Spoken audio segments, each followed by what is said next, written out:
So once again, we're back with someone a lot of people really love that I have on this show, being Soldier X. This will be the third episode we've done. Of course, identity, voice, everything is hidden due to the nature of what he's doing and the nature of some of what he's saying. Now, we're going to go over a few things together here, being the Australia's provision of military assistance to Ukraine from the DoD, the Department of Defence, from the Auditor General, dated 22-23, and we'll go over the performance audit of that as Soldier X has brought some of this to my attention. And Mr. X, that you have actually been in the ABC as well, of course, anonymously as well. You know, everything kept under wraps. The ABC being the Australian national broadcaster, taxpayer funded, as well in, as they say, an exclusive story for the world today, talking about some of this. So we're going to go over that. But first, something I do want to talk about is some concerning messages and phone calls that you have sent me, talking about maybe some danger to your own life, what's been going on, and some of the other actions in Ukraine. And we're going to go over all of that. But Soldier X, once again, thank you for reaching out and thank you for rejoining the show. How are you? Yeah, mate. I wish I could say I was doing better. I'm ABC call me Bush. It's my loosely connected to people who know me over here. But yeah, mate, it's been rough. As I said, it's been rough for not just me, but more importantly, a lot of other people over here. Yeah, I've been dealing with a bit. Things haven't entirely gone to plan, but I'm sure we'll talk about that. Because I just can't sit back and, bite my lip anymore. Yeah. And what is it that you went to Ukraine for in the beginning, and why are you still there? Because I think some people have the wrong idea about your intentions, that you were there for malice, which of course anyone who knows you, like myself, knows that it's completely untrue, that you're completely on the pro-Ukraine side, willing to put your life on the line and fighting for the best of the people. So can you tell us just a little bit of your backstory of why you're there and some of what you're doing, of what you can talk about?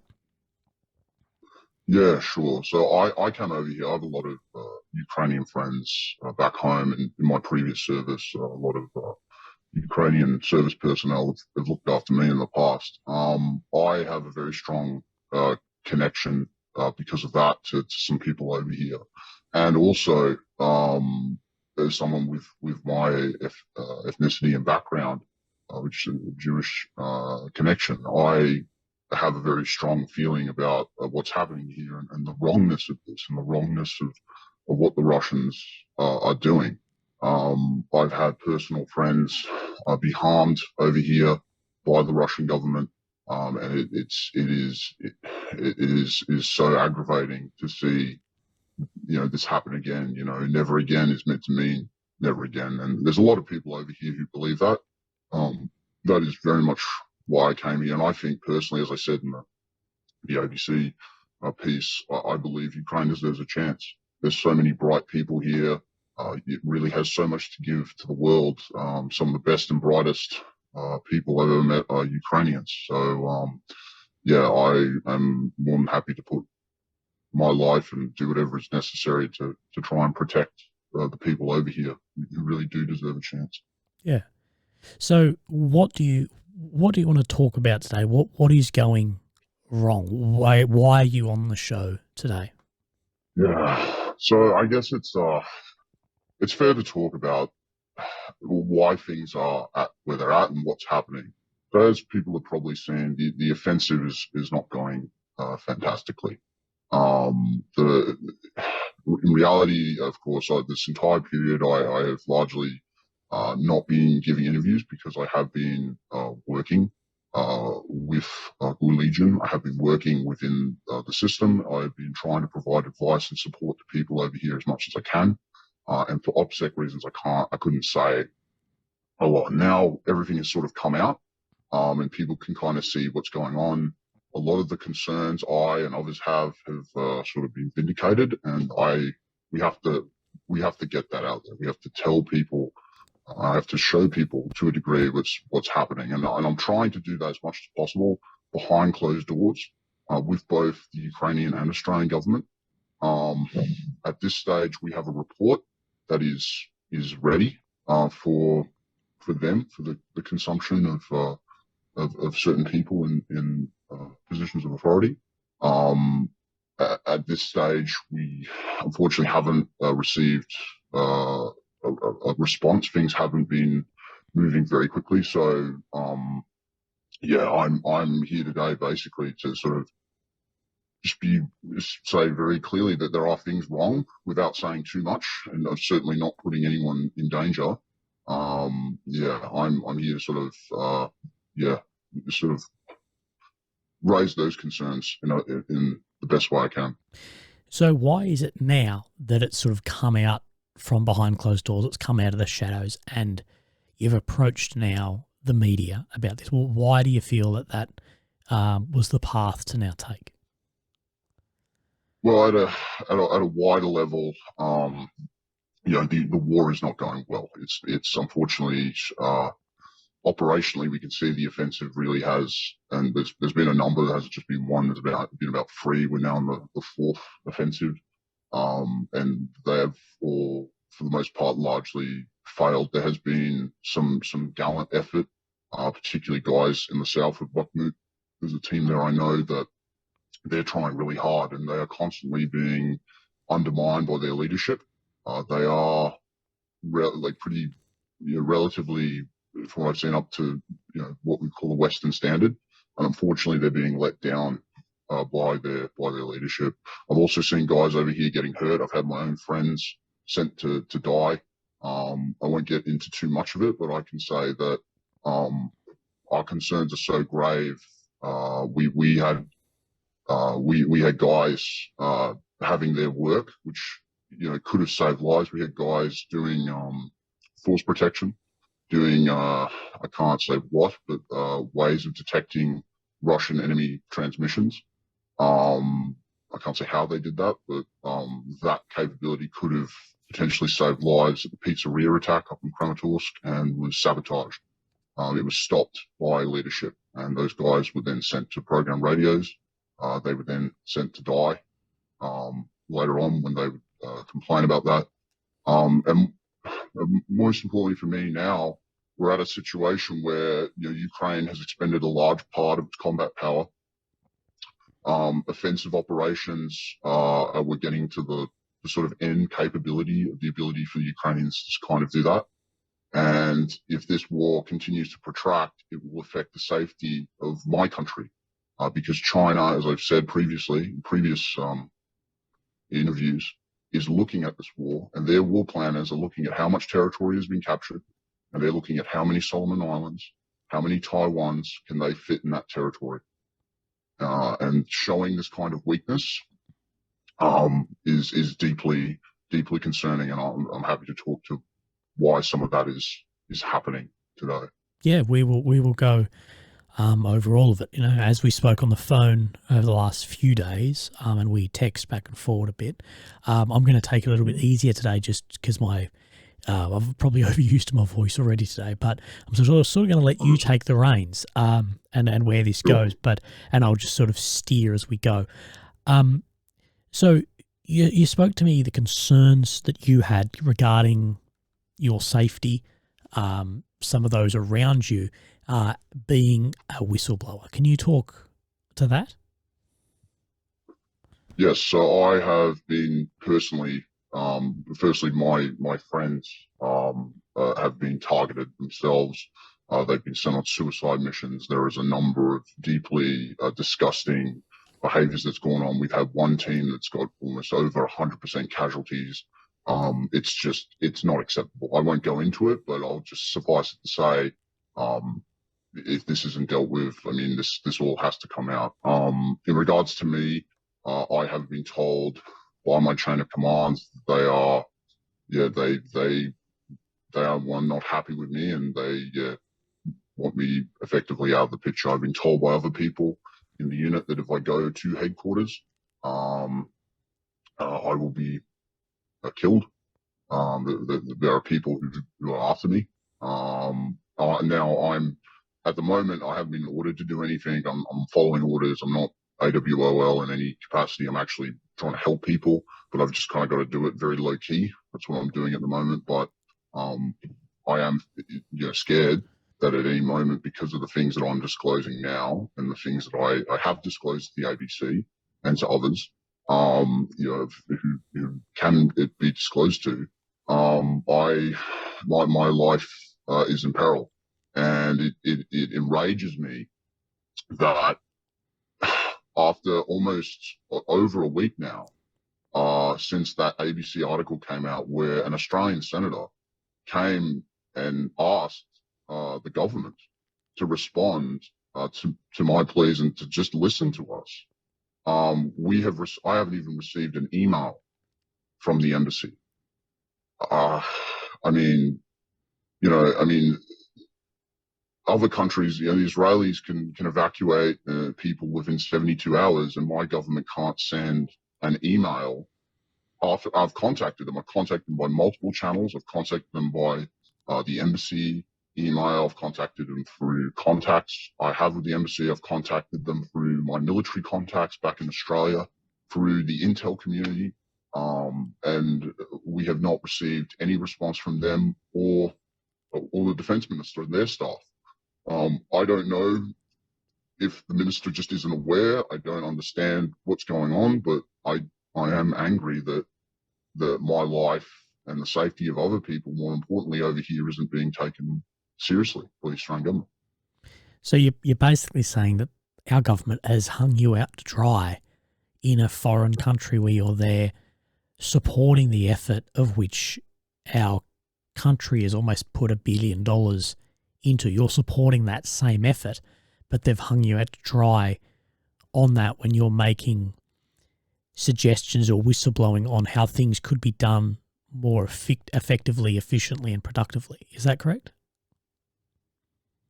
It's worse than that, unfortunately. I mean, if they had just left me to twist in the wind, that would be one thing. But they have, in some ways, actively degraded not just the war effort here, but national defence back home. I went to have evidence to back this up. I went to a contact in the Australian government who supposedly got me in contact with our intelligence community back home, and I told them of capabilities that would be vital, in my view. There was in relation to DGI capabilities, certain software exploits that have been found in certain systems that could help protect Australia against not just terrorist attack, but also help our allies and regional partners and soldiers deployed on the Solomons establish ISR dominance. Those capabilities were relayed supposedly to intelligence community people, as well as the capabilities of the people I work with here. And those were not only completely ignored. I was told that it was passed on, nothing was done, and they couldn't deal with it because the person I was dealing with had to go do a G-Wagon course and was too busy to get any battlefield data. So that is not just something that is a capability that we could have had help with. I've worked with EW and drone guys over here, and I had one drone commander literally say to me and another guy I was with at the time, is Australia pro-Russian? He was asking for 7 million for, and it was a negotiated sum, and what we were getting for that was to equip the entire front. But he was just looking for any kind of support to get his program off the ground. And like, the Australian government it's not only letting people twist in the wind, in some ways it's actually undermining what we're doing. They know about the Bushmasters. They know that they're being lost. They know the issues. We found out through this auditor's report that they don't have anyone on the ground actually physically looking for the bushies, and actually like notifying the status of them, of what their condition is, where they are, if there's parts missing, if they're broken. That's not being done. And they're aware of it. And that's the theme of what I'll be talking about today, is just the Australian government is aware that corruption is happening over here, and in some ways are actually making it much worse, and are actually, contributing, which is terrible. Right. So we're going to go over all of that because there's a lot to unpack in this. Now, you and I spoke about this offline, but can you explain of why you can't go to headquarters, but why you can't also then leave the country and the bind that you're caught in? Yes, so to leave, it's now getting harder to leave the Legion, a lot of different units, not just GUR, but others. But effectively, for me to leave, I have to go get approval from every single commander, many of whom are in different parts of the country. Additionally, because I've been threatened that if I go back, I would potentially be killed, there's 4 guys who have already been killed who were trying to investigate a guy called Polish Sasha. Fat Polish, we call him. He runs the base up in Konstantinivka. I can't say which one, but I can say it's one of the bases up there. He is a member of the Polish Mafia, and the Kiev Independent has written about him extensively. He has supposedly made people disappear. So as you can understand, I can't go through that. And without doing that, and because there is no consular assistance in Ukraine, I'm effectively stuck. If I tried to leave, I would be charged as a deserter, which I'm not. I came here to help. So I'm in a very difficult situation where I can't leave my unit. I can't leave the country, which I don't want to do. But if they did come after me, I would require some sort of support. And the Australian government has really done nothing. Is there a way to cross into Poland, into Romania, Moldova? I don't know. Is there a way to cross there with papers? I know people can pay their way out across those borders. Is there something there that's viable? Not legally. None of that is legal. But if your life is in danger, I wouldn't be giving a shit about the legalities in a foreign country. I try. I mean, it's at the end of the day, it's I came to help this country. The fact is that my friend he went through this whole process. He went through the whole thing, had got all the stamps, all the ticks in the boxes. When he got to the border, they stopped him, and they basically detained him for over an hour and he had to actually contact headquarters themselves and get headquarters to allow him to cross the border. So, look, at the end of the day, if they want to kill me, if the Russians want to kill me, then I've given just about everything I have to the ABC. They know what's going on. They have all the information. So if something happens to me or people don't hear from me, you now know why. And who, like, we know if the Russians want to kill you, whatever. But who's going to kill you? Who is going to be the one on that side that will kill you? Is it an intelligence service? Is it the Legion? I don't know. Who would it be there? So there's as I said, so Polish has a number of goons. The commander of the Legion as well. Of course, I mean, in headquarters, everyone's armed. So I could just go in there and they start, it's dueling pistols. I mean, literally any of the officers. I've had a few run-ins already where I've been taken into a room and I thought I was just going to get fucking blasted. So yeah, I mean, it could be a number of people, but it's I'm accusing, and then the command of GUR Legion is they're very suspect, and the things that I'm accusing them of are very serious things. We have serious OPSEC concerns in relation to potential associations certain people have had with the enemy, which we're trying to raise, and we have to raise at the highest levels. And we think that and other allegations of money not going to people not being paid, that has to all be investigated. Ukraine is essentially agreed to the San Remo conventions, which are an international humanitarian part of international humanitarian law. that we are, one of the things we're asking for in our report is for, an audit, not just of this unit, but of all Ukrainian units of conduct, and conduct against the enemy, and conduct towards civilian population, and the whole shooting match. But yeah, that is where my real fear is. I've been told as well, by people in the Australian government, that I may, in fact, also have pissed some people off there. So yeah, I don't think, I would hope that would be killed by my own government. I don't think that would happen, but I hope not. But yeah, apparently I'm potentially on some sort of list, which very well.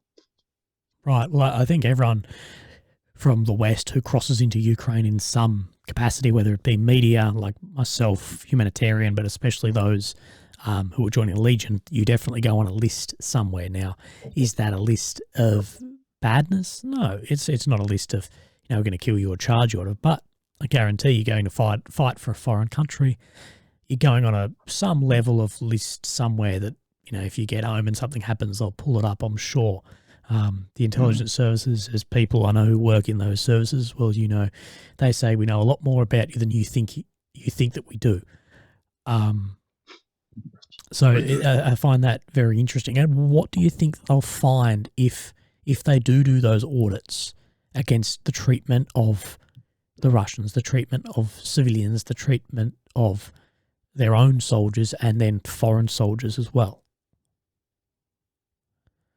I know from the units I've seen, I know what they'll find, and it will not be good. And it is better that it is done in a fair and transparent way that Ukraine agrees to, that we deal with this in a way. It's not, if I release stuff, it's bad. It's really bad. I can point to things that, loss of pay, there's money that's disappeared, theft, serious crimes, allegations of war crimes, violations of San Remo, I know have happened, absolutely. But that would all have to be borne out through an independent investigation. That's the way to do it. And that's why I want to do it this way. It's something that should have been dealt with, because the whole point of San Marino is to help protect Ukraine from, and commanders from, any potential command responsibility. So if they don't follow these rules, they are, potentially guilty of war crimes. And I detest war crimes. Many people over here do. And yeah, it needs to be investigated. But that's what I believe you would probably find. Right. And how much of that have you seen firsthand, or with your colleagues, who I know you have a vast network of colleagues who work in on the front line, and you pass information back from them to myself to do some of my reporting offline as well? What is that first-hand information? Can you give us some maybe examples or some time dates or something? Yeah, I mean, there's lots of stuff. I mean, for one, as I've already disclosed, I'm not being paid. Never been paid. That's pretty easy to prove. I mean, I have my contracts, I have everything. I've not been paid. I have everything I say is backed up by physical evidence and physical information. And that is in this report. And yeah, I have evidence of people not being paid, not getting their combat pay, all these kind of things. These are very serious things that affect combat effectiveness. I have obviously witness testimony of people having their work sabotaged. Yeah. In what way? It's sabotaged in what way? Oh, as I described. So, you're doing things like, you're doing certain work. So you're out there, you're collecting, you're getting stuff against the enemy, and then you're told to stop doing it. And you're like, why? And then you get punished for it. And then say, we have, there was work we did in relation to, potential OPSEC issues and associations to a hostile foreign power. And we were like, hey, this is quite serious. We've developed this vulnerability map. and we're then told, hey, no, get rid of that, throw it in the bin. It was like that with everything. There was a welfare plan that we had. We had a bunch of things to give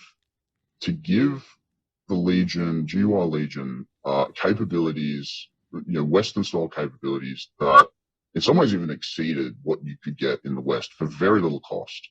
They didn't want to pay for anything, and we provided them pretty much like free of charge. We gave them like really good, well thought out plans that will all be in the report. But they were effectively all axed. They were all shot down. And that has happened consistently. You can see it on the battlefront. You can see fundamentally there is very little ground that has been taken. And that is because commanders are doing things. I can't say how they're doing things wrong, but I can say that they're doing things the wrong way. It's not in line with MDMP. It's not in line with modern military practices, and it is not achieving good battlefield effect. It is degrading the capability of the Ukrainian armed forces. It is pushing people out, and people are, they're quitting in droves, and we're struggling with retention, and they don't care. And it just happens repeatedly. So that's what we are, and that's what I've seen with my own eye, amongst many other things. Right, you seem to have a lot on the not being paid thing. And now, if you listen to some of my interviews back, particularly I think the first one, another Aussie guy that went over who was injured, he also says he was never paid, has never seen his pay. And in multiple other interviews you could find on my channel as well, people have not been paid. I've never seen their pay. I sat with a guy that was an interview. This was all offline. I sat with a gentleman in hospital who was struggling to pay some bills because he was severely injured and had not been paid. Now, in the ABC The World Today article, they quote it saying, some foreign fighters have not been paid at all for their service, and some Australians with specialist military skills, including those qualified to drive Bushmaster armoured vehicles, have not been fully utilised. Now, I don't want to make this about me or my experience there, but the gentleman I spoke to, the first on this podcast, I believe, you can look back, it's got like a black thing over his eyes, and he's in cams with his helmet scrimmed up. Now, I know him personally. We actually served together. He was there. He got injured. He'd never been paid, and he actually was, because we were at the same time, same unit, Bushmaster qualifications, and he actually went there because he was like, well, I'm a bushy crew commander, driver, whatever. I will be able to help on this. And when he was raised, no, you're going to the front. Is that a common thing that you're seeing? Extremely common. It is extremely common. And it is, we are absolutely forbidden to use these things. It has happened so many times. We have Bradley commanders. We have an SME on a SME on a subject matter expert on all British and other anti-air systems. He's in mortars. We have a guy from who effectively is a scientist. Can't say who or where he is, but there's a guy we know. We have some smart guys. We have networks, but we have guys. That guy who got, the reason I'm so angry is one of the guys who got sent in the trenches was a cybersecurity expert. He knew, he had real strategic capabilities. We had real plans to affect the war at a strategic level that we were trying to build, and it just kept all get pushed back, and we're going to send this guy to just go die in a trench. And you're like, at that point, any other military would jump over backwards. But for whatever reason, the Australian military and the Ukrainian military just didn't see any value in this when I raised it with them. And they had them programming radios and fighting in trenches. So yeah, it is sadly a very common thing. The Australian government is aware of it too. They are very aware of it. And it's resulted in a loss of equipment that shouldn't have happened. 13% of equipment potentially being unaccounted for. That number's actually, I think, a lot higher than what's actually been reported. So, personally, I as people know, material goods are just replaceable. It's just equipment. I'm more concerned it has this cost the lives of young men who went there for, maybe, hey, I want to do this, or this is my specialist, and get chucked in a hole to die. Yeah, it has. So the vehicles that we have, I mean, we actually buy our own vehicles in many cases. There are some vehicles that get issued, but for a large part, like guys will go out and buy their own vehicles because the vehicles we get just either don't work or they get destroyed. And there's just not enough to go around, so we have to be attached to a unit, and we don't have the level of protection that you would get from a PMV. We end up with a light skin Hummer that doesn't have a V-shaped hull. If it rolls over a mine, you're dead. You've got an Australian rocking about in that, And because why? they've given it to Ukrainians. But why is this not? I'm struggling to wrap. I'm not doubting you. Don't take it that way. I'm just trying to wrap my head around. Ukraine is the underdog in this fight, at least was, compared to Russia in the beginning with the amount of equipment, whatever. Why would this not be being done effectively? That's what I don't get, is where is the logic in the commanders? And this is the unbelievable part. Why is it not, this guy has trained, like if, say I was there as a soldier, I commanded Bushmasters for 9 months, in another country. I'd been around Bushmasters for years and years and years. I've worked on Bushmasters. Why would there be any pushback on getting these guys? Because Ukraine and the Ukrainian people, they want to win this fight. They need to win this fight. The West needs this win. If Russia is allowed to win, we have lost another war, and we haven't won a war since World War II. The West need this. I don't get why there's this, from what you're saying, almost like a pushback, or almost like kneecapping yourself. That's why I don't get. Why would you not do it the most effective way? Yeah, well, this is a good question, and what I can say is there's a lot of blame to go around with a lot of people. I know how these Bushmasters, I've been told by my intelligence contacts, that when these Bushmasters were deployed, firstly, they were deployed without correct trophy systems or any remote operated weapons turrets. That in itself I couldn't believe that. I was raising the alarm bells all the way back in the beginning, and I was not getting any response from government. And so that was bad. Then when they brought them over, the Australian government supposedly gave the Ukrainians a PAM, just a manual for anyone who doesn't know, and just said, here's how it operates. They had no training. They didn't really know how to use them. So the idea, I think, of using Australians to operate them, to them, like, it was all pushed out the window, because there's this internal bureaucracy of the Legion can't work with ZSSU.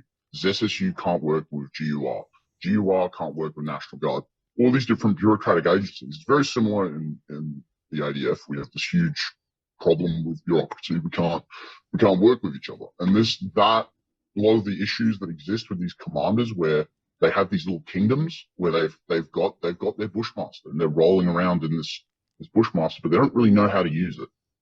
And they might want to have the commander or the guys on the ground, they might actually want to have help from the Australians who are over here, but they can't talk to us because they're not allowed. We're in a different command. We're over under these idiots here in GUR and other places, and we're not allowed to teach them. And that's the problem. And the Australian government knows this is going on. They've been told about this, and they're basically, my view, they don't want the accountability of, hey, something's gone wrong. We've sent people, and hey, this is on us. They want to just give it to the Ukrainians. It's very similar to the Afghans and how the Afghans, a lot of our allies, get treated. They just give them stuff, and they're just like, there you go, that's yours. Not on us. If you lose it, hey, not Australia's fault, which is not how this works, right? That's not how you generate combat capability. And so, yeah, I think it's a bit of both. It's the issues here in Ukraine, and it's issues with unaccountability back in Australia. The Australian government has people over here. I can't say how and what capacity, but officially they do actually have embassy staff. They can't offer consular assistance, but they are over here. And and more importantly, they have connections here, and they have people they can talk to, and they just haven't done it. because the embassy doesn't want to be held. Embassy staff don't want to be held accountable for, hey, why is this Bushmaster blown up? That from what I can see, that's what seems to be happening, is that there is a lack of accountability in Australia. We know that that exists within the ADF and the intel community. And that is unfortunately coming over here to Ukraine, and the Ukrainians don't have a robust enough system to deal with it, which could be fixed. And we've laid out to the government how this can all be fixed. And there's a number of options available. Right. And how would you fix it? So I can't get into specific. It depends on what the Australian government wants to achieve, how much involvement they want to have. They're currently saying it's a weird situation where they are obviously supporting to some degree Ukraine. There's a public support in Australia for Ukraine.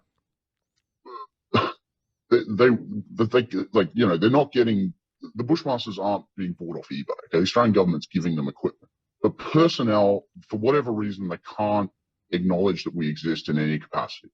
So we have to find a way to try and accommodate what is the government trying to achieve, because they want to support Ukraine. We're just saying, well, can you just use your resources better? You've got resources here.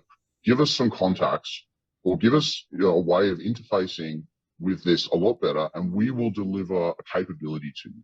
Or like, if it's not us, we can find, there are other people, there are other means that they can use to make sure that Australian equipment is being used correctly. One of the core ways is that, if you want to have a completely digital system, right? There's a computer on the Bushmaster. Like, you can track, the status of the vehicle. You can have effective comm systems, which they're not putting on the Bushmasters before they send them. And so because of that, we don't know where the vehicles are. We could track them through, if we had effective communication systems on them, and we could have a system by which that's held with the Ukrainians and then eventually handed over. You could have, as I said, other resources on the ground, checking on things, making sure things are done properly.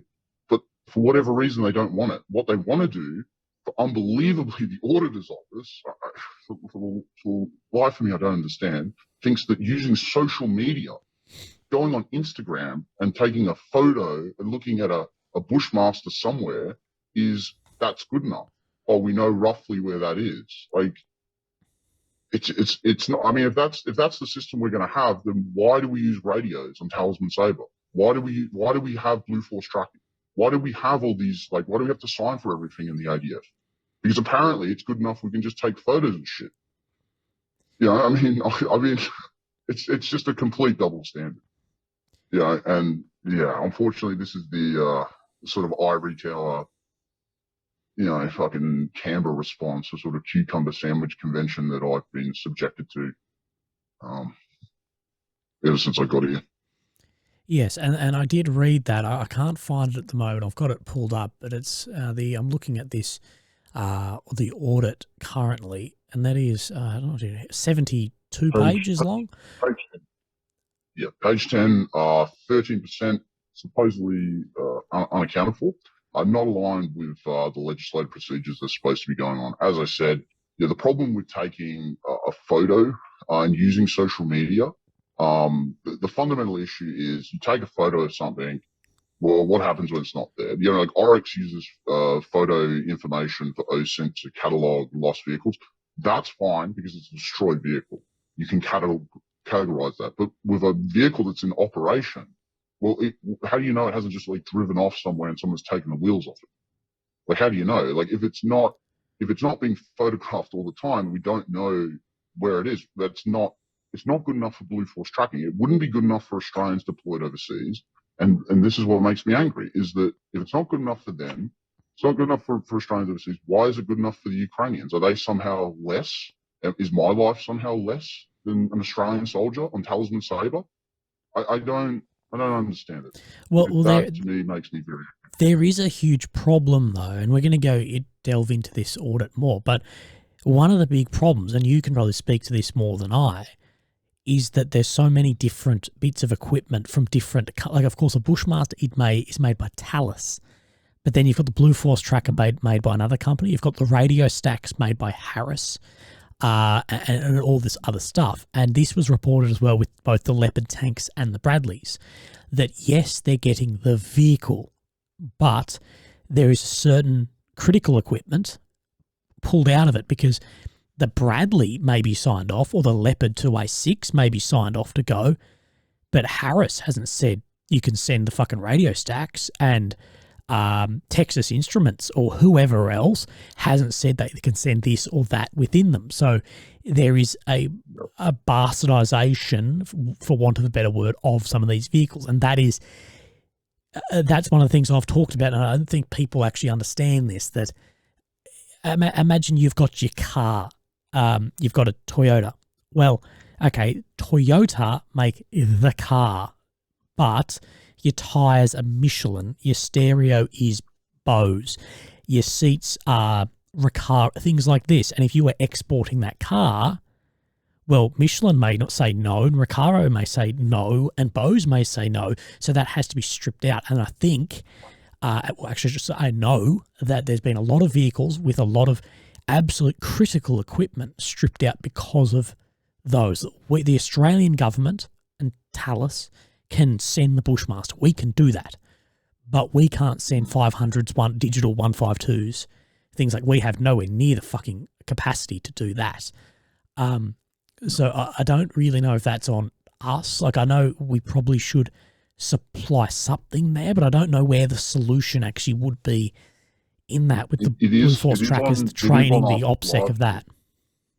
Yeah, it is on us in a way. So there are 152s over here. They can get them over here. I think it's mainly the Australian government they don't want to lose that capability. They don't want to lose their toys. Basically, this is the problem we have with the Hawkeyes. The Hawkeyes are newer vehicles. They're not clapped out. There's a lot of countries just sending a lot of junk over here. And the Australian government could absolutely send, if we're not going to equip it with that stuff, we can pay the US government or whoever, and we could hand it over to them and, hey, make sure this thing's schmick, or we could order that stuff and make sure it's prepared before we send it into combat. The M113s, right? Fixing the hatches on the back of them so you don't have these electric things that get stuck and kill all the guys inside. You have fucking police armor, trophy systems, all these kind of things. Unfortunately, these things cost money. And I think people, unfortunately, unfortunately are the ADF, whether the government knows about this. I think they may just be not being informed by government or intelligence, or people are just lying to them. I don't know. But sending these things without this equipment, it's like giving a weapon that doesn't work to your mate and with no ammo and say, there you go, press conference, good job, mate, high five. Cunt, you give me a fucking piece of junk. And I've seen these fucking M113s, in Zap. I've fucking seen them getting vaporized, getting fucking liquidated. Every single one wiped out because there wasn't one trophy system. So I don't know who has to come up with it. I don't know who has to solve this. I mean, the Australian government, in my view, can solve it. They can just get the equipment and make sure it goes on there. I can sit at the border and fucking tell the RAF to fuck off until they fucking eat their veggies and fucking bring me equipment that works. The Yanks can do it. I mean, there's a million and one ways. But again, the Auditor General isn't looking at any of this. They're not looking at the efficacy of the vehicle, how many are lost, how much ground is taken with the vehicle. They're just looking at whether the Australian government's own warped, sort of fucking yardstick is good enough for itself. And that's just, that's not how we're going to win this war. So yeah, I do think Australia there's a lot of blame to go around, but Australia, the Australian government deserves some blame. We speak a lot Australian because you and I are, Aussies and have a military background in this. But are you seeing the same from other governments as well? Oh yeah, 100%. There's very few governments who've actually sent things over here that there are some, like the Australian government is a bad offender, but there's other stuff like that's just been sent over here, and it's clearly not up to spec. I mean, my Canadian mate can speak to the quality of some of the Canadian weapons that have been sent, and a lot of this stuff is just stuff that we think like, oh, people are making lots of money out of this, and I hear this a lot. It's like, well, a lot of countries benefit by emptying their stockpiles because they don't have to pay for the maintenance of it anymore. And a lot of countries, Australia included, see this as an opportunity to get rid of systems they don't want anymore, that are costing them money to maintain. So they get rid of those, and then they can buy the newer stuff. Absolutely. Right? And the government get brownie points as well. Look what we're doing. A photo of Yeah, exactly. a They photo get of a minister press next to a conference. tank. Yeah, exactly. And we saw that with the Rheinmetall Industries Boxer IFVs. They've now just been sold to Germany. Now, okay, we make money off that, but that could have been sent to Ukraine, and maybe it will, and I hope it will. But again, that's unfortunately these defense companies. People will talk about the military-industrial complex. What Eisenhower was talking about, what it really truly is a group of politicians, generals, and businessmen all working together to make defective equipment that is not necessarily needed, but it makes voters happy. And that's sadly that corruption is what we're dealing with now. And look, I mean, in Australia, it's so bad that like if you wanted to go, I've given a few links below. One of them is a donation to the AFUO, which is the umbrella organization for all the Ukrainian aid groups out here. If you wanted to give me socks, you want to send me socks, you want to pay money, you can't give any lethal aid. But let's say you wanted to give me some socks for winter, you can't do it because it's illegal under Australian government law for you to give me socks. It's considered lethal aid, right? Now, if we're almost over a year into this war, and the Australian government can't figure out how to get people socks, I mean, there's people in Australia who want to give money for equipment. They'll pay for it. It doesn't have to come out of the Australian. It's great the Australian taxpayer wants to do this, and we need more support. We need more Hawkeyes. We need more equipment, but there's people willing to take money out of their own pocket to help, and they can't. And a lot of them end up going to these there's really fraudulent, shifty people over here, like aid agencies and like units with that are just taking money on the side, and big funds that have turned out to be totally corrupt.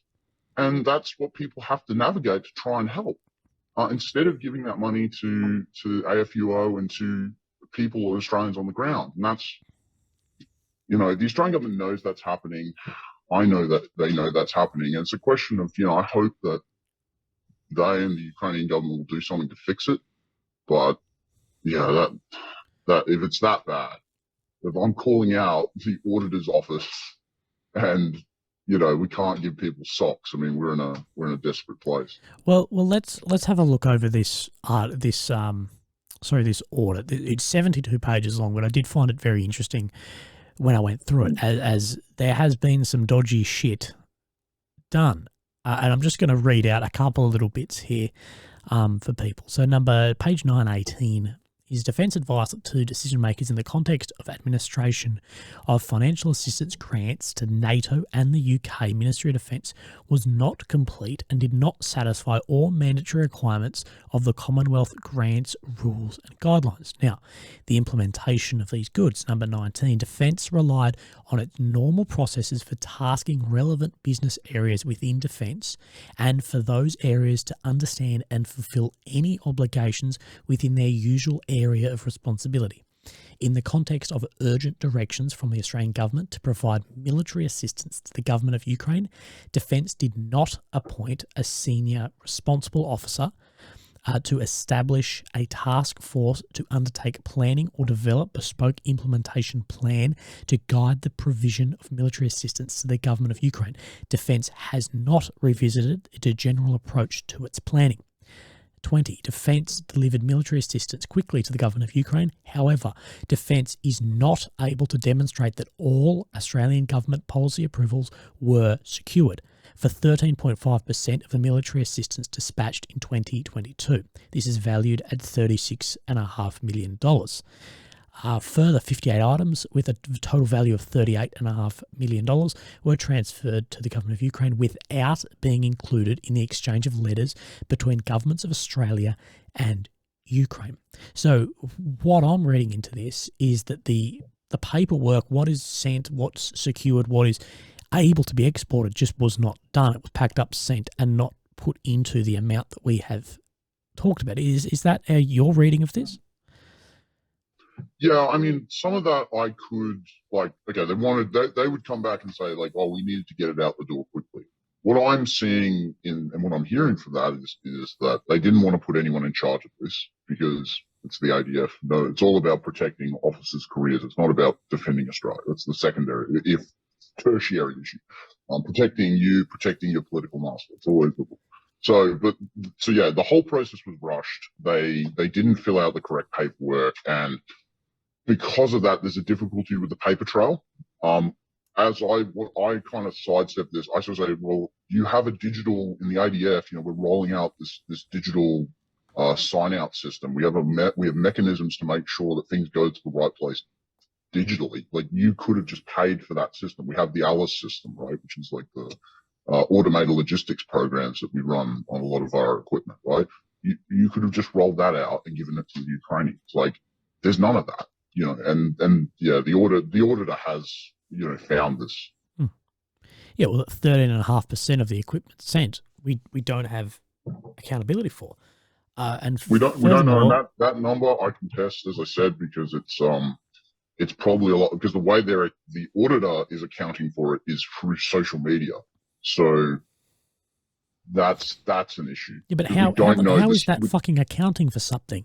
If I lost my rifle and I've said, oh, but look, I've got a photo of this bloke with it, that's not fucking accounting. Yeah. This isn't fucking boots and gloves and glasses. I wouldn't give a shit about that. This is vehicles, weapons, shit going to a country where we know things have been sold off, and that we need, you know, they need to be used appropriately. Now, I'm not saying that this was used inappropriately, but I think, for fuck's sake, how hard is it to account for this? And, you know, it goes in here that certain, and my problem is here that above all, Australia still need to look after their own security. We should not put any of our own allied forces at risk or our own equipment sending it for this. For example, certain items did not have, before their export to Ukraine, an Australian Defence Export Permit, gifting authorisations under public governance. So it didn't have the permit to be sent. And this fucking pissed me off with the government. It's like, you've been in the military. If you lose, you lose anything, damage something, you're fucked. You're fucked. Imagine you rocked up the RSM and you said, "Hey, boss, sorry, I've lost 13% of my gear. Is that all good?" According to the auditor's office, that's fucking fantastic. You know, I've said over here, I said, if I see anything that's Australian over here, I gotta take 13% of it. It's a joke. I mean, it's just fucking, it's insane. That's it. It's one standard in Australia, and then once you leave the country, it's another standard, and it's fucking borderline racist. You know, people in the Australian government need to take their piff helmets off. They need to fucking, there are real fucking, you know, hard men and women over here fighting, doing it tough. They need all the equipment they can get, and they need stuff that works. And they could have, this whole process could have been sped up and fucking digitized, and yeah, it wasn't. And as you said, things have gone missing, and it's affected their defense, and it's affected our defense as well. It's very interesting to read through these, but have it if you read the same way I do into this, is it reads as if, hey, there are problems, but we've solved it all. This is what happens when you have the government investigate themselves. If you ask me to investigate myself, it'll read, you know, like, oh, Willie was an asshole then, but now he's the best bloke in the fucking world. Look, there's so much corruption, and people who maybe don't understand like how the ADF works. So currently in the ADF, there's a real problem in Canberra of just nepotism and corruption. It's a real fucking problem. It's not just a made up thing. Currently, and this is related. It's a bit to the side of what we're talking about, but the veteran, you know, the Royal Commission of the Veteran Defence Suicide has found that the Inspector General takes, on average, for a person who has committed suicide to write a report outlining what has actually happened. It takes up to 600 days to write a report. There's already a report written within 3 to 4 months from the coroner. There's already a coronial inquiry, but it takes them 600 days to respond to a family of a deceased soldier, mainly because they're just looking at ways to how to excuse themselves. there's actual real questions about whether IGADF will continue to exist. So this is the Inspector General, the Auditor's Office. These guys, unfortunately, unfortunately, there's been a lot of people, out here, Peru and other people talking about we'll fix it by just having more auditors. Well, auditors, Inspector Generals, Ombudsmen, there are good people in those organizations, but they're not gods of Mount Olympus. They're fucking human beings like me and you, and they have biases, and they become influenced, and they work with defense, and they start developing a relationship with them. IGADF in particular has a real serious conflict of interest because a lot of them actually come from defense and go back to defense, and they're within the chain of command. Yeah. So you have these problems, and then on top of that, there's only so many of them. So even if they're good, there's only so much they can look at. And with the auditor's office, in this case, they're not even in country. They're not even here. So they're just, they should, if they're a genuine organization as well as defense, everyone in the system should be saying to the government, hey, whoa, stop. We want to give support to Ukraine. We want to do this, but we've got to do it the right way. We've got to make sure that everything's 100%. The guys are getting the equipment they need, and it's not happening. Yes. It's terrifying, bro. So I just wanted to find this part here. So monitoring loss, destruction, or capture of military assistance and equipment performance is page 64, 4.121314. Defence seeks to gather information from a variety of sources to monitor and report internally on the items gifted to the government of Ukraine, including the loss, destruction, capture of military assistance, and the performance of gifted items. Defence advised the ANAO that it is not always possible nor reasonable to expect this type of reporting from the government of Ukraine. And I guess that is fair enough on some of it, but some of it you'd want something back too. But defence records indicate that the armed force of Ukraine have from time to time voluntarily provided information to defence on gifted equipment. Defence advised that the ANAO that it does not require the armed force of Ukraine to provide information on battle damage to gifted items. Defence seeks to track battle damage and losses, including capture involving Bushmaster PMV, AS4 M113, armoured personnel character towers. To do this, Defence has used publicly reported information, for example, social media and news articles, information from international partners and other intelligence sources. So I would say that's fancy wording for we use Twitter and Oryx to fucking see what's blown up. Yeah, we sit in an office and we with our cucumber sandwiches and sit around talking about how we might have lost something, we think something's here. This is being lazy. That's it. It is. They, as I said, they could have sent a full BDDA, battle damage assessment system. They could have sent a full logistics tracking system. They didn't. They didn't do it. Why? Why did they not do it? And again, there's people like me. It is practical. It's so practical. Me and my dudes, we could, with our own money if we had to, we'll go out and find this equipment and we'll put shit on it and track it. It's not all this stuff we recommended to people ages ago, and it hasn't happened. Oh, it's just, mate, it's unbelievable. Yeah, it is. But I'm sure this is, Australia's supplied $660 million, I think, something like that. I read in this. I'm positive that this is the tip of the iceberg of this. Of this lack of accountability of things, and this will be my last point on this, is I don't think in a conflict where we have supplied from the West, let's throw a figure of over $100 billion. There is no excuse that every soldier should not have a sight on his weapon, should not have peltors on his ears, should not have safety glasses. There's no excuse for that. That I don't know how many soldiers are fighting at once. 250,000. Well, Australia alone, which is a fucking tiny player on the big scheme of things, we would have 150,000 or more ACOGs sitting around as we've replaced to the Spectre. We'd probably have fucking way more than we've got the old ones with the pin in the middle that the Navy guys used to use, whatever that was called. There's still a good sight. There is no excuse. I don't think there's a fucking excuse in the world that every guy doesn't have peltors and a sight on their weapon. but PVS 14s, as we've talked about in the past. But it doesn't. And where I think in this is, do we really give a fuck about the guy on the ground, or do we give a shit about the optics? And the optics, I mean, we can't take a picture in front of that and be like, look at the difference it's making, because normal civilians don't give a fuck. But I would rather have a section of 8 guys with sights on their weapons, Peltors and night vision than be given a Bushmaster. And the cost of that is a 50th of a Bushmaster. That's just my final point on that. But it's disappointing as someone like yourself who's supporting this. Sorry to cut you off.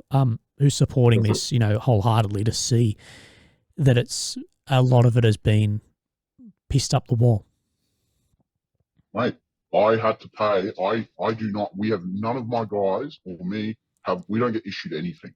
We have everything that there is 1 or 2 things you might get a Turkish helmet or something. It's just things that are defective, just useless shit. Everyone over here, we all buy our own stuff. We all buy our own gear. We don't get anything. We don't get any fucking, you name it. PVS 14s just sitting around in Australia could do absolute wonders over here. Just sitting in warehouses, doing nothing.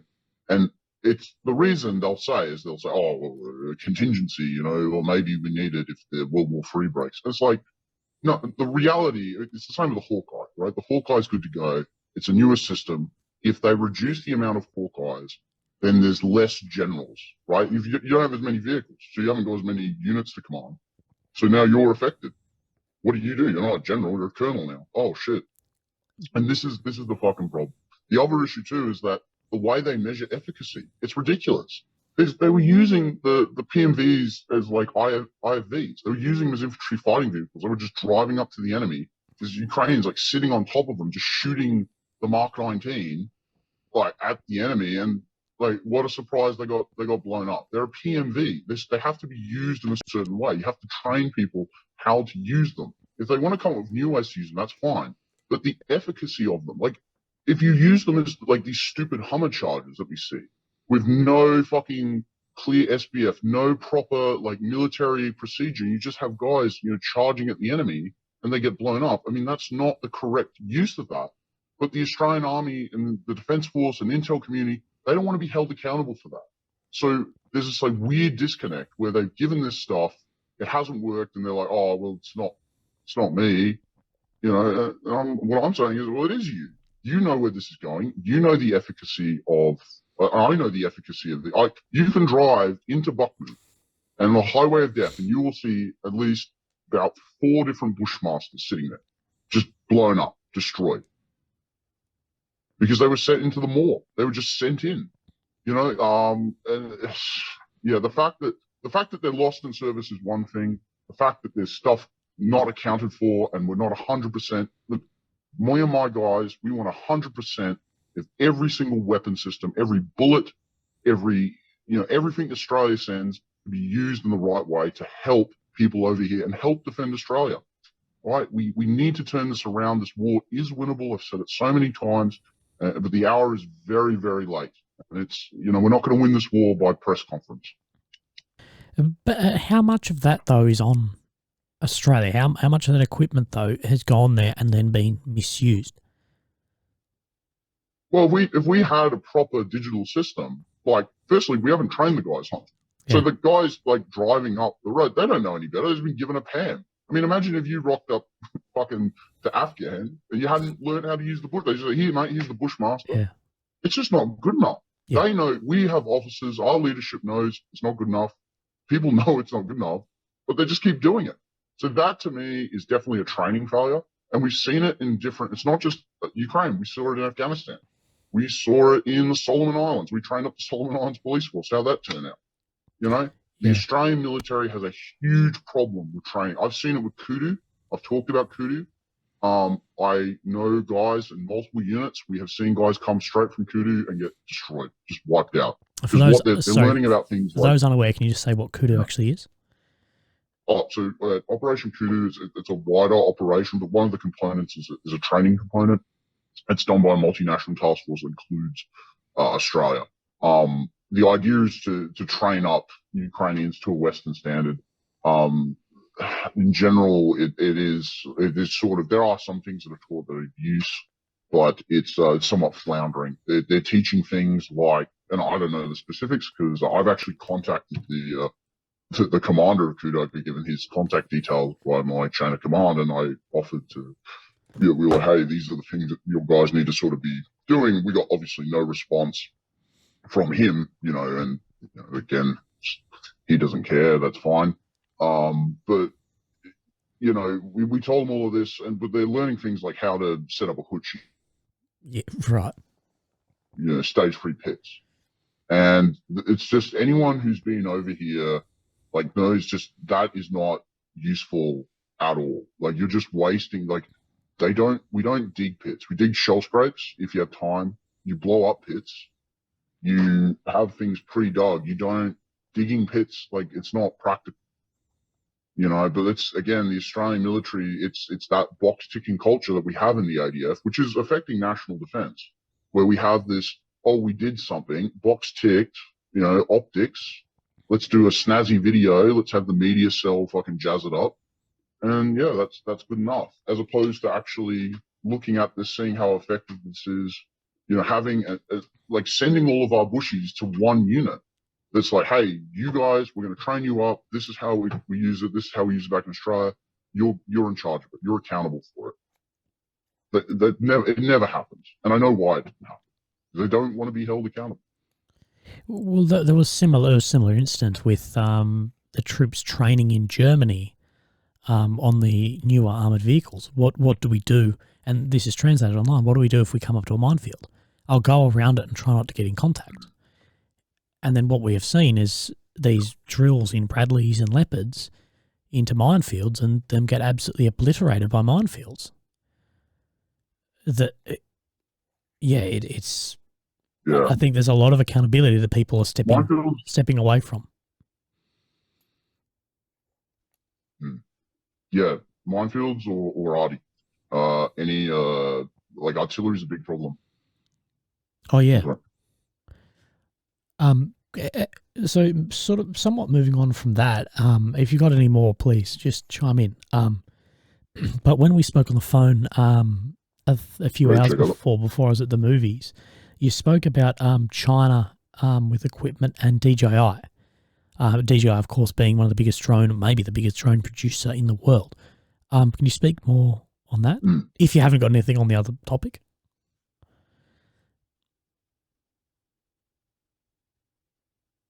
Oh, sorry. Yeah, sorry. I just the signal just cut out. Just came back. So in regards to training, minefields are a big problem. The other issue is artillery, and unfortunately, this is where some of the Western doctrine, if this was a Western military fighting this war, it would also be struggling to a degree.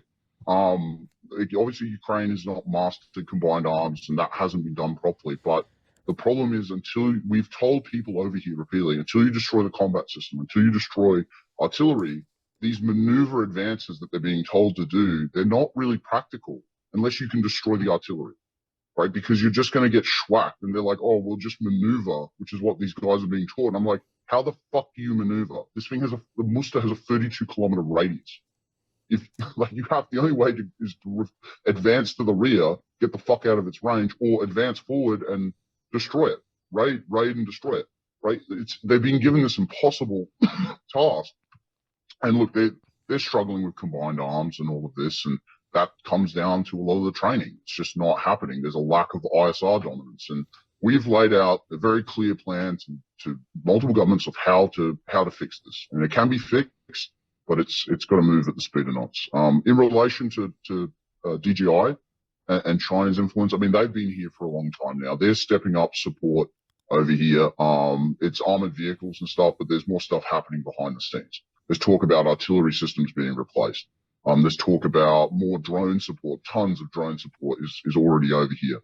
Their psychological information warfare are completely interlinked. So if Australia cares about its national security and our survival, we need to do everything in our power to destroy this Chinese equipment here before it comes back to Australia. And the stuff that we're collecting over here, the information that we're collecting, could be used to help defend Australia. So I've heard a lot of people say, oh, well, we can't, this has nothing to do with us. Well, it does. not just at a geostrategic level, not just at a humanitarian level of like, this is a terrible war and Russia should be stopped for being evil. Like, for our own survival, we need to understand these capabilities. We need to know how to defeat them, and we need to destroy Chinese combat power before it comes to us. So. You speak on DJI. One thing I don't get on this: if DJI are so powerful in that region, why aren't they just disabling all of the Ukrainian drones? Like, why aren't they? Because we see so much of Ukraine's firepower is with DJI drones. Why are they just not like, the geo gate? I think that's the right term, where you gate off an area and just just don't fly. Like, why would they not have done that if they're in the area? I can't get into it, but this is the capability that we were able to crack, and this is the capability that Ukraine and other Ukrainians have cracked as well, and we've been able to get around it. They have limited pretty much all their COTS into Europe now. So you used to be able, they limited it in Ukraine, but now they're limiting it all to Europe. So Ukraine is struggling to get more and more DJIs. I mean, China at this point sees it as a bit of a, like, they get to have boosts in their sales, but fundamentally, yeah, they are absolutely are trying to help the Russians in every way. They have teams integrated. There are things that are being done, and it's a real problem because and what my team is doing over here is we're trying to figure out, we're trying to get dragging defense industry and the government's kicking and screaming to say, you need to develop your own DJI. You need to develop something that's better, and you need to get it on the market. This is a national security issue, and yeah, unfortunately, it is like pulling teeth. There are Ukrainians out here doing that, developing their own drones, but they don't have enough support, and it's been frustrating. But yeah, the Chinese are definitely they are picking a side in this. Right, as you said before, and I don't know if I heard you correctly, you said armoured vehicles. China's not supplying armoured vehicles, are they? I haven't seen any evidence of that. Artillery systems, that's in the works. I can't get into like how I know that. That's in the future. It's more barrels. That's the next step. Right now, it's PMVs, protected mobility vehicles. So that's the stuff that's been disclosed publicly. Yes, we have seen them with the Chechens. We have seen Chinese vehicles with the Chechens. Yeah, it's also drones and stuff. That's the stuff that is very well known. The stuff that's maybe less well known is potential artillery systems. Looking at certain components of tanks, because the Russians still have a large stockpile, but as they run out, they're going to start turning to China, and it's going to be interesting to see how far they're willing to go to support, because of course the West has already given a huge amount of equipment and support. So we'll have to see, but that's what's being looked at the moment. That's the next phase, which would potentially prolong the war and requires, I think, a little bit more creative thinking than, we're just going to destroy, every Russian piece of equipment. We're just going to do these cowboy missions where, these rodeo ops, we go out and blow up 4 tanks. We need to have a little bit more, there's to be a little bit more thought in how to win this. Yeah, well, my 2 cents worth on that is, if China get involved in a military sense, as far as supplying arms, with China's ability to pump out equipment, military systems, and the West's ability to do it, the war could prolong indefinitely. Like, there's no way that Ukraine and Russia can use as much stuff on a small scale war like this. And the war is large scale in the sense of Ukraine and Russia, but it's not like a world war. That if we really kicked into gear in China as well, it could prolong the war indefinitely until it's the last man standing. Like, look at everything in your rooms made in China. China's ability to make high-tech equipment, yeah, okay, that with chips and whatever, but one of the big issues we've seen in a war like this is just low-level stuff. So it's with no air superiority, you're back to trenches. One of the big issues, and you and I have spoken about this in length, I think offline rather than online, was about barrel life. One of the biggest problems that is facing both Ukraine and Russia was the barrel life of artillery systems. Artillery guns can only have so many hundreds or so many thousands of shells go through the barrel until the barrel's fucked. Now, the further you fire a system, of course, you've got more charge behind the shell. Therefore, the shell moves through faster, more pressure in the chamber, blah, blah, blah. The barrel wears out faster. And this is one of the reasons why Wagner Group's artillery in Bakhmut wasn't as long range as it could have been, was they were trying to make their barrels last longer, so not firing at their full range. And as I think you and I have spoken about, well, what is the process for swapping out the barrels for the M777 howitzers that we've supplied to Ukraine?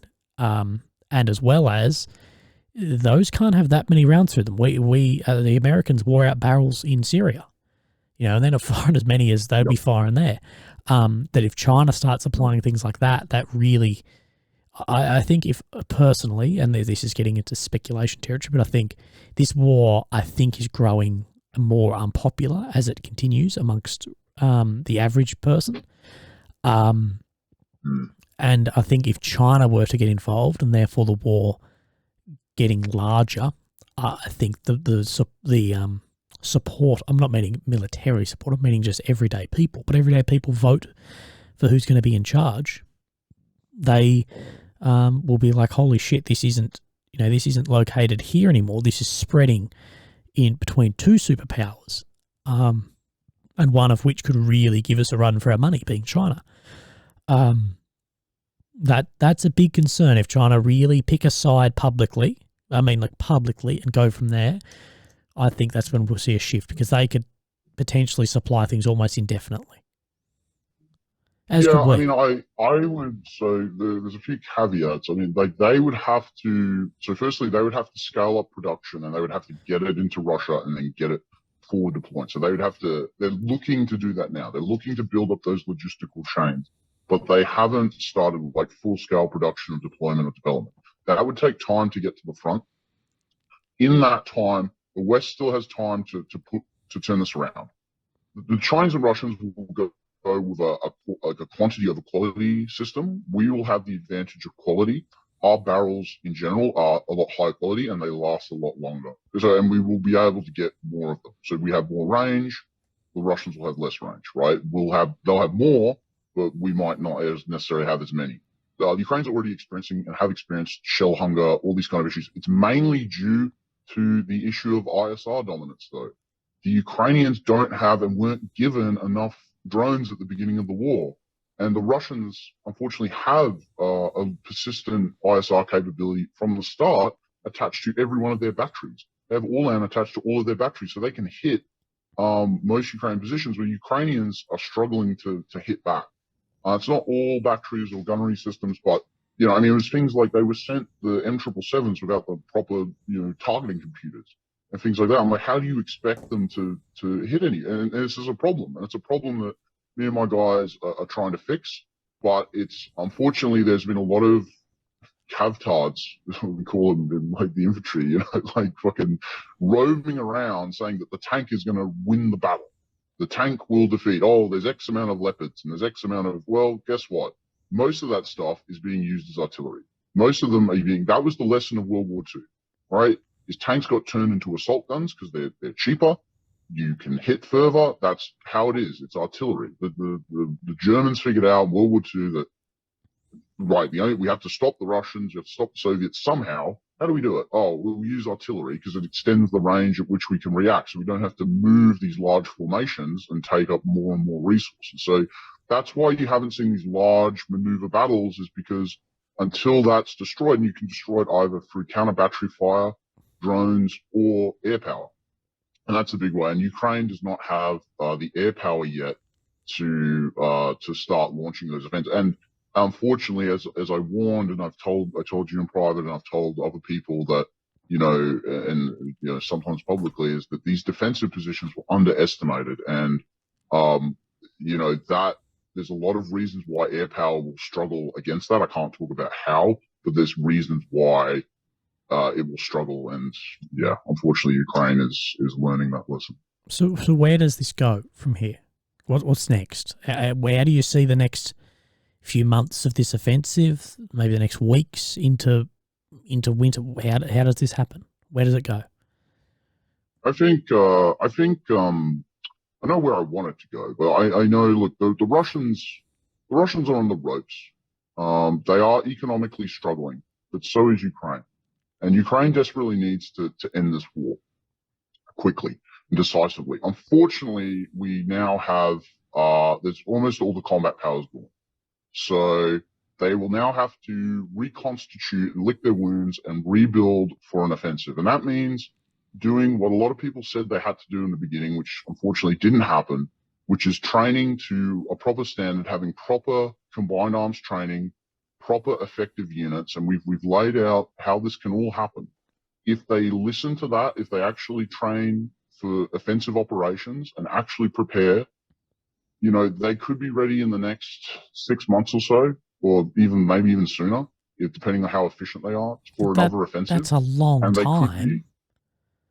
It is, but there could be, like, if you combine that with a swift campaign, you know, you could have, about 6 to 7 months. I mean, anything less than a year would be, I mean, the reality is that the campaign just needs to be correctly provisioned. It needs to be correctly done. Otherwise, if this turns into a stalemate, it's disastrous for Ukraine at this point, because they haven't retaken the Dnieper. They haven't retaken the central artery of Ukraine.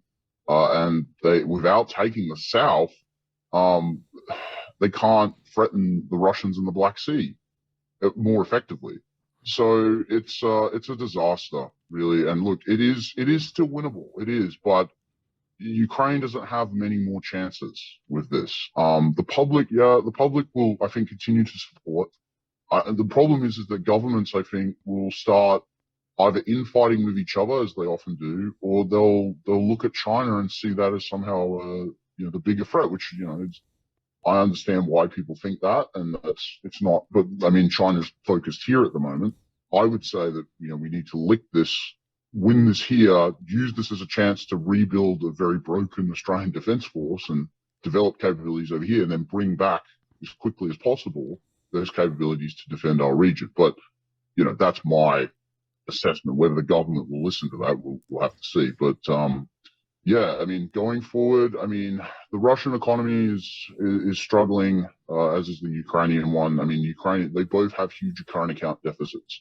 But what that means is that they are importing more than they're exporting.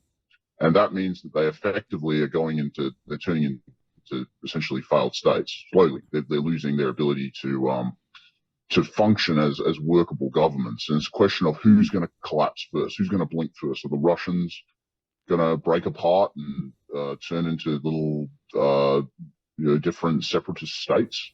Is there going to be I mean, Wagner showed that there was resistance in Russia, and there are on both sides. I can tell you that there's huge anger on the front on both sides for this war, and guys on both sides and that's what Prigozhin took advantage of. There were many units that were disaffected and just be charged back up to Moscow. But do we want that either? Because at the end of the day, love, hate Russia, they're a nuclear power. Do we want to push until they break apart? And at least we know the government in power there, as fucking what's the word I'm looking for? Corrupt as it is, as whatever you want to say about it, they're not firing the nukes. What we don't know is who the fuck ends up in charge of those weapon systems if it does break apart. Like, Jesus, I don't want Gerasimov, Shoigu, Prigozhin to end up, or some fucking oligarch mafia to end up with those nukes. I think there's the West is massaging this. If that was the goal, we would have supplied fucking everything. I think the West is massaging this in a way to, right, we need to push the Russians back, but we can't collapse the Federation, because if it collapses, we're going to end up with what happened at the Soviet Union, which we're very lucky when we've got these ex-Soviet republic states with incredibly powerful weapon systems. Holy shit. I think that's what, and this is why I believe they have the ruling, the idea that Ukraine can't strike into Russia. If there wasn't that threat, why would they not be able to with Western stuff? Well, I think there's that massaging too of how far can we push it. Yeah, it's a very. I would say doing nothing is sort of how we ended up in this situation. You know, we proclaimed that we had defeated the CIA wanted all the glory for defeating the Soviet Union, which of course they didn't do. But you know, I mean, of course, and that made Putin that eventually led to Putin's rise. But he, you know, and like we have to do something about this. It's as we saw with Prigozhin, that was, and to be clear, that was a complete intelligence failure of the highest levels, the highest levels at CIA, Ukrainian intelligence. We unfortunately a lot of the capabilities that did exist have now been degraded or destroyed. I can't talk about specific things or what happened. I can't talk about some stuff, but like Prigozhin, unfortunately, like yeah, that could have ended the war, and it could have ended the war very quickly. The collapsing of the Russian government, I mean, it depends what comes after it is really the question, and that this all has to be very well thought out. And this is the kind of conversations I'm trying to have with senior government, and we're like, well, we have capabilities and things that we can do, because currently just leaving things the way they are with the Russian nuclear stockpile in China's hands, which is where they're going, would be terrible for the United States. Having them under the control of a free, democratic Russian government would definitely be. I mean, or have them fucking gone. Have Russia as part of the free world, because this isn't. I think Ukraine has the ability to strike into Russia, because this is a Russian civil war. Half of Russians have some sort of Ukrainian heritage. And that's what Putin is terrified. He's terrified that his Russian Federation it's not his anymore. Like the Russian people hate him, and unfortunately, there's a lot of Ukrainian nationalists who've been sabotaging. I'd push back on that. I think Putin has a lot more support than a lot of people would like to think in Russia. Well, his support is largely from older people. It's hard to tell because there's no effective polling data. But that said, when you saw Prigozhin driving through those towns, where was all the resistance? Oh, Prigozhin's loved. Prigozhin's loved. Exactly. And I don't. But that's it. I don't know who I'd want to have I don't know who I'd trust more in power. I trust fucking neither Prigozhin or Putin. We would never having Jesus. Prigozhin was pushed away by intelligence, U.S. intelligence, and there's a lot of things that happened I can't talk about. There's sadly, there is a way to do this. We had the French resistance in World War II. There is a resistance movement in Russia. It is, and the main thing is that the vast majority of Russians are not pro-Putin. They're either apathetic or anti-Putin, but they're scared, and because they've just seen this bumbling response from the West. They've seen people go out and get arrested, and that does not demonstrate confidence. That if you see that, you're not going to go out and be, oh, I'll go out and get arrested too. It's stupid, right? There needs to be a cohesive resistance movement, and we can build it. Unfortunately, a lot of Ukrainian nationalists, just like with this war, I mean, they're calling everyone traitors and not Ukrainian enough, and they attack all the Russians. There are Russian resistance fighters, and they're in the Ukrainian military, a lot of them. They hate Putin. There's so many that do. And there's a real chance that Putin could lose, and we could have a much more democratic and free Russia. I'm not advocating for that. As I said, I can't get into this. I can't talk about we're not going to stuck in the weeds. Yeah, exactly. My objective is, as I said, it's just with Ukraine, it's just the security and full territorial integrity of a free sovereign state that is Ukraine, and no country should suffer, invasion for conquest, as Ukraine has. And so, yeah, look, it's a complex question, but that's why people at a high level have to come up with the answers. And I can tell you, the people I've talked to at the high levels, I mean, they don't understand this. They don't want this problem. They want it all to go away. They were happy They just wanted to have peace with Russia. They wanted gas. They didn't want to deal with this. And then, well, chickens came home to roost. We have to bear some of the fucking responsibility of that too. Like we have, the West needs to bear, at least through the intelligence communities and shit, that fucking hell, if I was in Ukraine before the war and people on the fucking street knew that this was coming, me sitting in Australia thought I'll go to Ukraine a month early because I believe something's going to kick off. We have to bear some responsibility of, hey, for 9 years since 14's invasion, we did sweet fuck all. And now we never saw this coming. Like, the thing I'm fucking sick of is no one, and I'll say this for a fucking lot of people, well, a lot of the fucking humanity, no one's willing to take fucking accountability for this. No one's willing to go, hey, we fucked up. We should have seen this in 14. We should have done it. A Ukrainian soldier the other day, there was a quote that was floating around, him talking, said, we're lucky that the enemy is so fucking dumb. And I think that is true. That if Russia had their heads screwed, if the Russian commanders had their heads screwed on fucking halfway in the beginning, we would not have had a chance to arm Ukraine. If you had decent commanders with the amount of equipment, men that Russia had in the beginning, and even now, you would be fine in this. But we haven't capitalized on that, and my fear in this is the longer we let this continue, the more Russia will unfuck itself. There's a lot of evidence that Russia fuck up things for the first 12 months and then screw their heads on and unfuck it. And like you said, that, you believe it could be 6 months-ish to take guys out, retrain, do what we should have done right the first time. This is the poor man pays twice. We fucked it around the first time, fucked it up, so now we have to do it all again.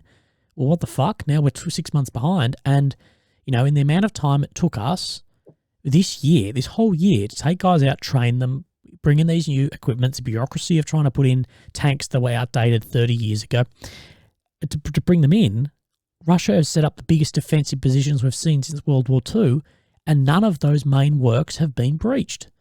Where's this going to be in 6 months? We know Russia has the advantage in the winter.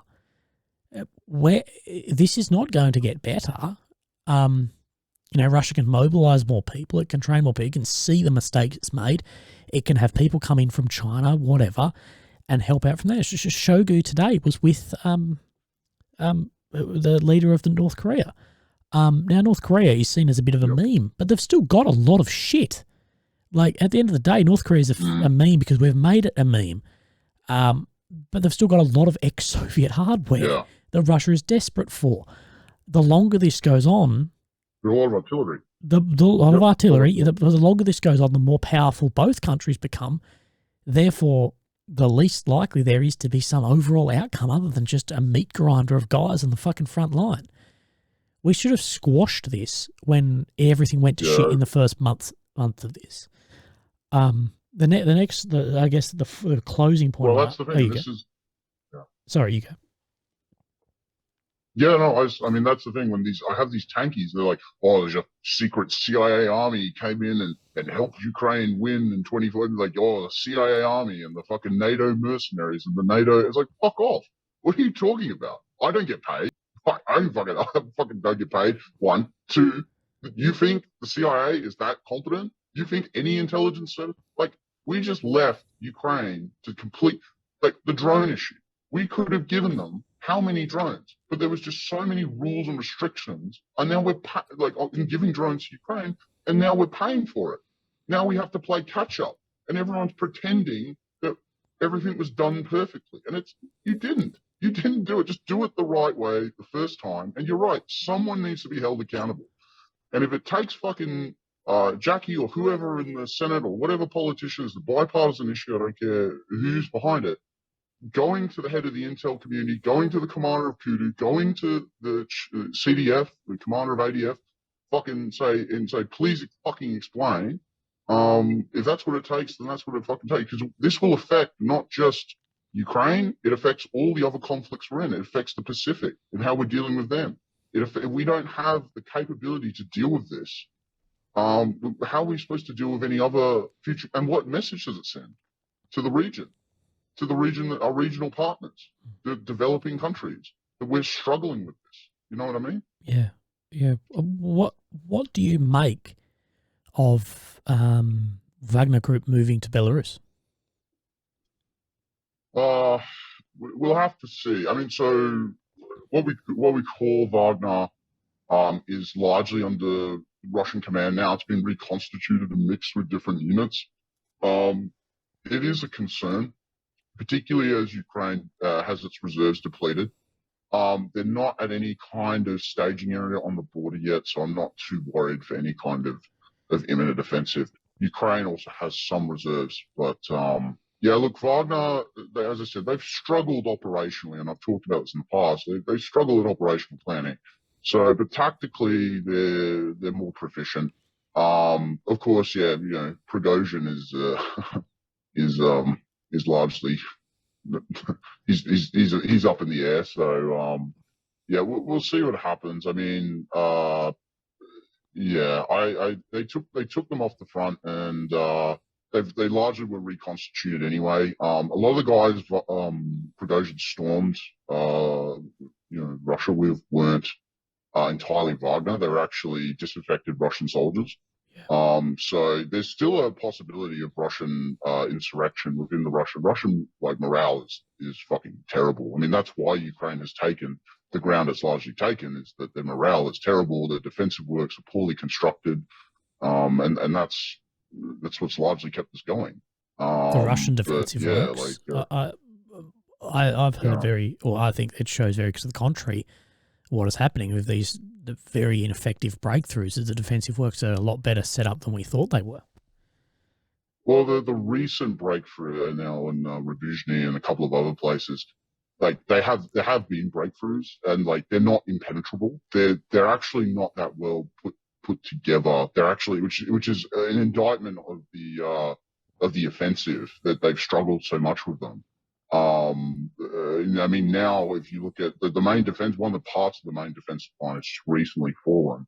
It fell about a day or so, right? And that's, what's actually holding them back is other secondary works that have been hastily sort of built up. Those are more concerning, and those kind of works require a lot more coordination to take, and that, yeah, again, it comes back to the Ukrainians. So, but yeah, I do agree that they were tremendously underestimated. I remember they were like, yeah, Peru and other people just laughing at them. People were saying like, I remember I sent you that image. It was that terrible British propaganda fucking crap saying that British tanks will sweep aside Russian defenses. It's like, what fantasy world are you living in? A defensive. I mean, there's fucking Hummer charges against positions. I mean, like, these things are insane.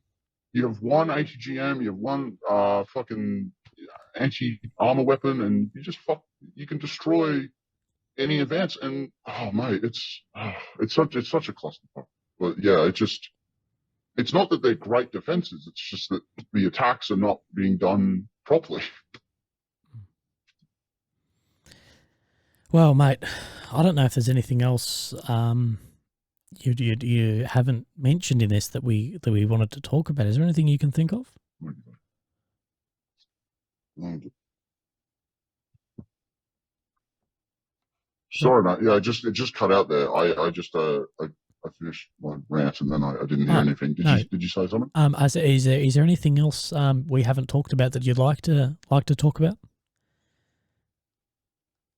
Oh no, that's about it, man. I'm just, yes, the dire situation we're in at the moment, and hopefully something gets done. I hope people in power listen to this, and if I don't hear anything back, within a week or so, I mean, look, I have guys who potentially can come forward, and I've got all the evidence here. It's better for it to be dealt with now through the correct channels than this stuff coming out, because the stuff that I've got is, I mean, some of the stuff I've released today and I've talked about today is explosive. It's explosive stuff. So yeah, I hope it gets taken seriously, and I just hope the problem gets fixed and we win this. Yep. Well, mate, look after yourself. Don't get slotted out there. And I hope to be doing a part 4 with you soon. But otherwise, we'll speak offline. Yeah, man. Hopefully, I'll have some good news. I've also included below. I know people have asked in the past about how they can help. If you want to contact any, if you've seen any corruption, if you are a Russian dissident looking for support, want to help the cause in any way, I've got a couple of links below you can follow. And yeah, I mean, just make sure you use a burner phone. Yeah. And yeah, I mean, I don't have a tremendous amount of power, but I'll do what I can to help people. But yeah. Awesome. Well, mate, thanks again. I really appreciate your time. I'm going to get some rest and rest my voice. But look after yourself out there, and I'll speak to you soon. Okay. Thanks, mate. Really, man. We'll talk soon. Okay. Bye. See you, brother. See you, mate. Bye.